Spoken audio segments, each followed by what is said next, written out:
E aí, galera, vamos fazer a nossa revisão para auxiliar aí, para tirar umas dúvidas que possam ter ficado desse conteúdo para a gente poder fazer a atividade? É melhor, né? Então vamos lá para a nossa revisão da nossa aula de número 11. E nós estamos falando de átomos e moléculas, né? A gente trabalhou dentro dessa aula o conceito que Dalton conseguiu constituir de átomos e vimos também o surgimento do conceito de molécula quando a gente faz um percurso histórico que sai lá de Demócrito, de Leucipo, e aí a gente passa por Dalton, passa por Gay-Lussac e vai até o nosso querido Avogadro, né? Então vamos relembrar um pouco desse percurso histórico que nós fizemos. A gente viu que o conceito de que todas as coisas, todos os fenômenos, as transformações que ocorrem na natureza, eles podem ser explicados com base na existência de pequenas partículas, e aí a gente traz, né, esses pequeníssimos corpúsculos, eles estão referindo-se a partículas que se movimentam continuamente. Isso quem disse veio esse pensamento lá do século V a.C., juntando as teorias de Demócrito e Leucipo. Aqui surgiu o termo átomos, né? Que do grego significa indivisíveis, e aí a gente veio para o termo átomo. Partindo da ideia deles e estudando a lei da conservação das massas, a gente tem a criação do modelo atômico de Dalton lá em 1808. Ó, a gente saiu do século V a.C., né, que a gente vai até no máximo aqui 370 a.C., e fomos agora para uma viagem histórica que nós chegamos no ano de 1808, onde a gente tem a proposta a partir de experimentos e observações de Dalton, em que ele diz que o átomo é uma minúscula esfera maciça. O que maciça quer dizer? Que ela não tem espaço vazio, ela é toda preenchida por massa. Impenetrável, indestrutível, indivisível e sem carga. Nem era positiva, nem negativa, ela era totalmente neutra. A partir dessas características que Dalton propôs, diríamos que o átomo dele teria basicamente essa aparência. Por isso, galerinha, que é dito o nome do modelo dele como modelo atômico de bola de bilhar. Então, essa é a construção do modelo atômico de Dalton, partindo lá do século V a.C. A partir do modelo atômico de Dalton, a gente viu que Gay-Lussac tentou comprovar a teoria dele e começou a fazer estudo dos gases. E ele dizia, e corretamente ele disse isso, que átomos, que volumes de gases, iguais, mesmo que sejam de gases diferentes, eles vão apresentar a mesma quantidade de molécula, né, de átomos. Então, a partir do estudo de Gay-Lussac, a gente tem o surgimento de Avogadro, que pegou o estudo dele, que não estava batendo a teoria com a prática, e começou a modular o conceito de molécula. Até então, Gay-Lussac estava trabalhando com o conceito de átomos, que átomos dos gases iam formar, né, entre si, dando origem a volumes iguais. Quando a gente entra aqui com o conceito de molécula, toda a teoria de Gay-Lussac ela é finalmente finalizada. E aí a gente tem que a molécula é a menor partícula, né, a partícula mais pequena que apresenta todas as propriedades físicas e químicas de uma substância. Então, ela é a menor parte de uma substância. E aí as moléculas, elas podem ser formadas por 2 ou mais átomos. E eu até dei para vocês o exemplo da substância água, que tem como menor parte a molécula H2O. As moléculas encontram-se em constante movimento, fenômeno que se conhece como vibrações moleculares. Podem ser de tensão ou de flexão.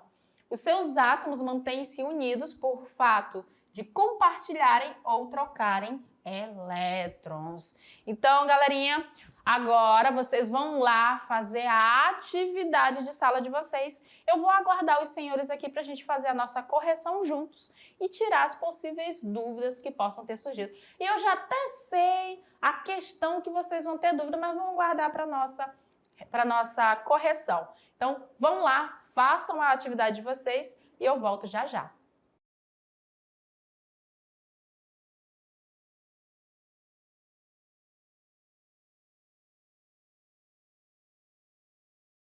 Então, eu sei, não reclame muito não, tá, galerinha? Eu sei. A questão, ficou um raciocínio um pouquinho pesado, mas não tem problema não, a gente vai fazer juntos a questão 1, a questão 2, a questão 3 e a gente vai tirar essas dúvidas que surgiram aí, tá bom? Então, vamos agora para o nosso Tirando Dúvidas.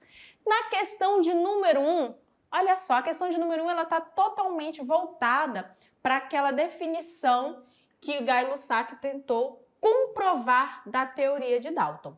Então, diz assim, John Dalton foi o responsável por introduzir no âmbito da ciência a teoria atômica. Nos primeiros anos do século XIX, ponto. Nessa época, ainda não se conseguia saber quantos átomos de cada elemento entravam na composição das moléculas simples. Hoje sabemos que a fórmula da molécula da água é H2O e que da amônia é NH3. Dalton supôs, isso na época dele, tá, gente? Que as moléculas mais simples eram combinações de 1 para 1. O que isso quer dizer? Que se a gente está falando da molécula água, que é uma molécula mais simples, 1 para 1 significa que eu teria um átomo de hidrogênio para um átomo de oxigênio. E a amônia, a gente teria um átomo de nitrogênio para um átomo de hidrogênio. Essa configuração aqui, gente, já vem lá quando a gente vai trabalhar a constante de Avogadro, né? Quando a gente vem com o estudo de Avogadro, partindo lá de Gay-Lussac. Aqui para Dalton, quando a gente está falando de substâncias com moléculas, esse termo molécula para ele ainda nem existia, né? Átomos simples, né? O que acontecia? Ele achava que a composição, por exemplo, da substância água, por ser uma substância simples, seria 1 para 1. Então, eu não teria H2O, eu teria HO. A amônia não teria NH3, eu teria só NH. Dalton introduziu uma escala de massas atômicas baseada no hidrogênio. O que o hidrogênio tinha, gente, de massa? Massa 1. Essa era a proporção. Então, onde o hidrogênio estivesse, a escala seria de 1 para 1. Ponto? Então, vamos lá. Na época de Dalton, acreditava-se que, em massa, a água tinha 1/8 de hidrogênio e que a amônia tinha 1/6 de hidrogênio. Com isso, foi possível concluir que as massas atômicas do oxigênio e do nitrogênio variam respectivamente. Então, partindo desse raciocínio, que acreditava-se que na água, H2O, a gente tinha 1/8 que correspondia ao nosso hidrogênio. O mesmo hidrogênio, lembra que o hidrogênio ele usa massa 1, né? Na amônia, que a gente conhece como NH3, ele valeria 1/6, o mesmo hidrogênio. Então, ele quer saber quais as massas do oxigênio e do nitrogênio para essa proporção. Como alternativa correta, galerinha, a gente tem a afirmativa A. O nosso querido oxigênio equivale a 7 e o nitrogênio 5. Mas vamos ver aqui o comentário para a gente trabalhar essa questão. Ó, água e amônia são substâncias formadas pela junção de elementos. Tranquilo. Se na água a quantidade de hidrogênio representava 1/8, 1/8, Então, das 8 partes que foram divididas a água, 7 representavam o oxigênio. Por que 7 representavam o oxigênio? Porque o hidrogênio ele equivaleria a uma parte. E na amônia, a quantidade de hidrogênio representa 1/6, ou seja, dividindo essa molécula em 6 partes, apenas uma representava o hidrogênio. Lembra lá? Massa igual a 1. Então, se eu dividir em 6 partes e só uma parte representa o hidrogênio, quantas partes representa o nitrogênio? 5 partes. O mesmo raciocínio foi na água, se dividiu em 8 partes. E eu digo que o hidrogênio só representa uma parte igual a 1. De 8 partes, 7 vai corresponder ao oxigênio. Esse 1 aqui de cima já está correspondendo ao hidrogênio. Então, as outras 7 partes correspondem ao oxigênio. Esse 1 aqui ó, já está correspondendo ao hidrogênio. Então, as outras 5 partes correspondem ao nitrogênio. Tranquilo? Questão de número 2. Em 1803, John Dalton propôs um modelo de teoria atômica, que a gente conheceu aí, maravilhoso. Considere que, sobre a base conceitual desse modelo, sejam feitas as seguintes afirmações. E isso sobre a base do conceito do modelo de Dalton. Essas 5 afirmações aqui, quando vocês, senhoras e senhores, leram, quantas delas são verdadeiras com relação à teoria do Dalton? Eu não estou pedindo aqui, não se refere a quantas delas são verdade hoje. Não, eu quero saber dessas afirmativas que são feitas em cima do conceito base da teoria de Dalton, quantas dessas afirmativas são corretas? Então vamos lá. Na primeira ele diz que o átomo apresenta a configuração de uma esfera rígida. Vocês concordam que o modelo atômico de Dalton traz o átomo com essa perspectiva? Não concordam? Eu concordo. Esfera maciça, indivisível, indestrutível, impenetrável, ela é rígida. Esse é o átomo que Dalton descreveu. Para mim está correto. Segunda, os átomos caracterizam os elementos químicos e somente os átomos de um mesmo elemento são idênticos em todos os aspectos. Então vamos lá. Lá na teoria de Dalton ele não usa essas palavras, a frase não é formulada dessa forma. Porém, no entanto, todavia, o conceito que tem aqui nessa afirmativa 2 é exatamente igual ao conceito que Dalton colocou no seu postulado. Ele diz lá que átomos de uma mesma substância que os átomos de uma mesma substância, ou de um mesmo elemento, perdão, elemento não é substância, os átomos de um mesmo elemento são todos iguais na sua massa, nas suas propriedades físicas e nos seus tamanhos. Não é isso que ele fala? Então, a afirmativa 2 está igual ao que o Dalton afirmou dos seus átomos. Terceira, as transformações químicas consistem de combinações, separações e ou rearranjo dos átomos. Foi isso que ele falou, que nas substâncias, né, os átomos eles vão lá, durante as reações, se combinarem, vão se separar, vão se rearranjar. Certinho, Dalton fala isso realmente. E a última, compostos químicos são formados de átomos de 2 ou mais elementos unidos por uma razão fixa. Se ele usa a lei da conservação das bases, ó, lei das conservações das massas, isso aqui vai ao encontro da teoria dele de boa. Então, pelo que a gente observou, qual dessas alternativas de A E a seguir refere-se a todas as afirmações corretas? A gente viu como correta, de acordo com a teoria de Dalton, A1, A2, A3 e A4. Então, somente a nossa alternativa E pode ser a correta, onde todas as afirmações aqui que a gente viu lá, ela está de acordo com as teorias de Dalton. E aí você olhando aqui, gente, Esses pontos aqui, galerinha, não são os mesmos pontos da questão, tá? Esses pontos lá são os pontos, aspectos da teoria de Dalton. O átomo apresenta a configuração de uma esfera rígida, os átomos caracterizam os elementos químicos somente os átomos do mesmo. São todos iguais à teoria de Dalton. Questão de número 3. Eu sei que na 2 não ficou dúvida, né? De boa. Então vamos lá. Uma questão do Enem e diz o seguinte: a representação de Demócrito.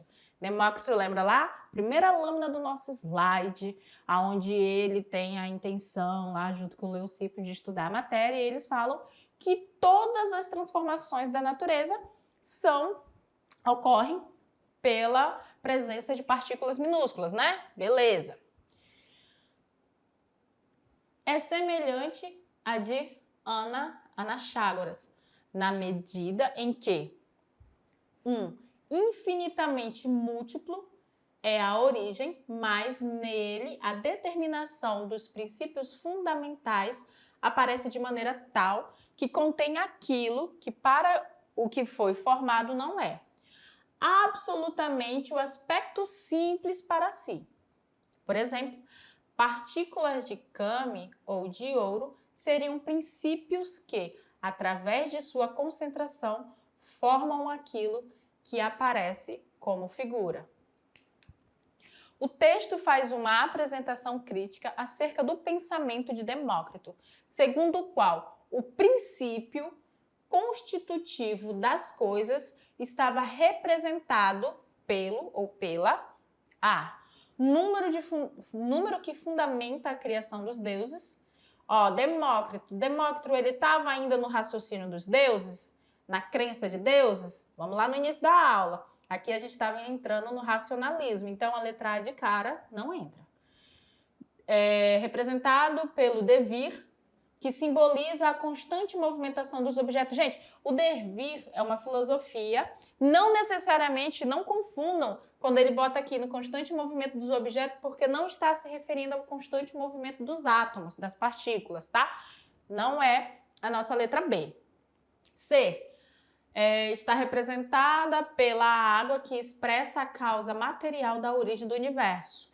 E aí, gente, vocês acham que Demócrito acreditava que a água era a causa material da origem do universo?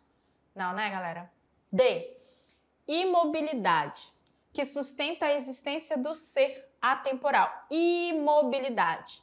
A gente viu que ele cria em quê? No átomo, que explica o surgimento dos entes, o surgimento de tudo a partir da existência dessa minúscula partícula que a gente conhece como átomo. E aí o filósofo pré-socráticos foram responsáveis por buscar na natureza um elemento principal que justificassem a origem de todas as coisas, todas as matérias. Para Demócrito, seria o átomo, parte indivisível e eterna que permanece em constante movimento.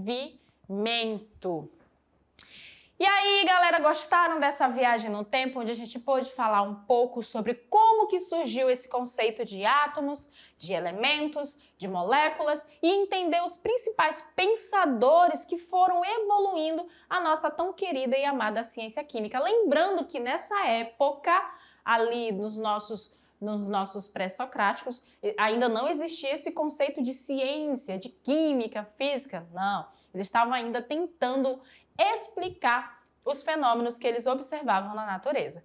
Eu amei essa aula aqui com vocês, eu espero que vocês tenham gostado e não se despede não. A gente ainda vai ter muita aula pela frente para trabalhar muitos mais conceitos. Então, até a próxima!